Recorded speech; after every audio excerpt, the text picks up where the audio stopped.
지난주부터 울산 남구하고 중구 시세 알아봤는데 오늘은 북구 쪽 알아볼 겁니다. 송정 반도 유보라 중심으로 해서 울산 북구에 있는 몇몇 아파트들 매매 가격이 어떻게 흘러가고 있는지 살펴보도록 하겠습니다.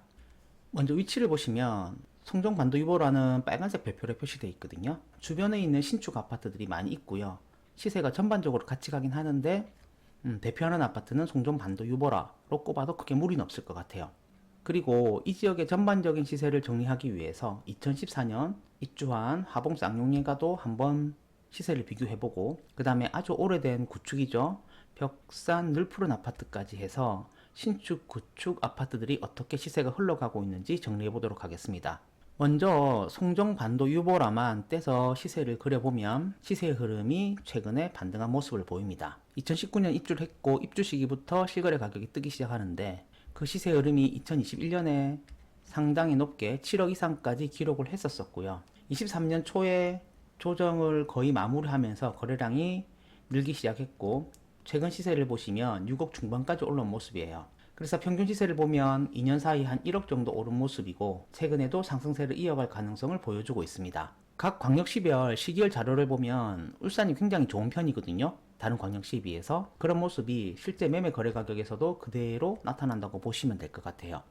그래프에서 빨간색 점은 송정 반도 유보라 34평 모든 타입의 실거래 가격을 기록하고 있는데 2014년에 입주한 화봉 쌍용 파란색 점으로 표시를 했고요. 그 다음에 벽산 늘프로는 초록색 점으로 표시를 해서 연식이 다른 3개 아파트 시세가 어떻게 흘러가고 있는지 같이 볼 수 있게 정리한 그래프입니다. 송정 반도 유보로가 입주 후에 시세가 화봉 쌍용보다는 조금 높게 이루어지는 모습도 확인할 수 있고 또 한때 화봉 쌍용이 입주할 때도 벽산 늘프로보다는 조금 높게 시세가 형성하는 모습도 확인할 수 있습니다. 최근 시세를 보시면 송정 반도 유보라가 23년도에 상당히 급격하게 올랐고 최근에도 시세가 오르는 모습이 있다라고 간략하게 앞서 정리했었는데 거기에 맞춰 화봉 쌍용 이제 입주가 10년이 지나간 아파트들도 서서히 시세 오름이 같이 하는 모습을 볼 수 있습니다. 벽산 늘푸른 같은 경우에도 벽산 늘푸른보다는 조금 더 신축인 아파트들과 같이 시세가 오르는 모습을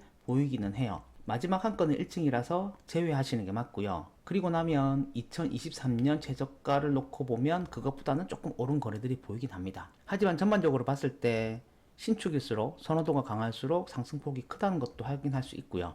또 다른 모습을 정리하자면 가장 선호되는 신축일 경우에는 6억 정도에서 매수가 가능하고 오래된 기축일 경우에는 3억 정도의 시세가 형성되어 있는 모습도 확인할 수 있습니다. 앞서서 송정 반도 유보라 시세를 확인하고 남쪽 지역으로 공간을 넓혀서 시세가 어떻게 다른지 확인을 했다면 이제는 북쪽으로 넘어갑니다. 그래서 매곡 쪽으로 넘어가서 아파트 2개 시세가 송정 반도 유보라랑 어떤 차이점이 있는지 정리해 보도록 하겠습니다. 앞서서 송정 반도 유보라는 빨간색 점으로 표시했다고 말씀을 드렸고 그 다음에 검은색 점으로 드림시티 에일리닛들 2차 34평 실거래 가격이 전부 다 기록되어 있다 보시면 될 것 같고 그 아래쪽에 보라색으로 매곡 월드 메리디앙 1차 실거래 가격을 모두 기록하였습니다. 그림을 보면 입지 연식에 따라서 그 시세가 굉장히 질서 있게 움직이는 모습을 확인할 수 있어요. 드림시티 에일린 2차를 보시면 가격 자체는 송정 반도 유보라보다 1억 정도 낮게 형성되어 있고요. 23년 상반기 이후로 시세 흐름이 어떻게 흘러가는지 모습을 보시면 이런 모습들은 또 송정 반도 유보라랑 비슷한 모습을 보입니다. 그래서 23년 초에는 평균 거래 가격을 보면 4억 정도까지 밀렸었는데 최근 모습을 보시면 5억 중반 정도까지 올라온 모습을 보여요. 반면에 매곡 월드 메리디앙 1차 같은 경우에는 거래량이 상당히 많은 편이긴 합니다. 그럼에도 불구하고 가격 상승폭이 앞서 살펴본 2개 아파트보다는 적은 느낌이 들고요. 이런 모습을 전체적으로 머릿속에 두시면 향후에 투자하는 방향을 결정하실 때 도움이 될 수 있습니다.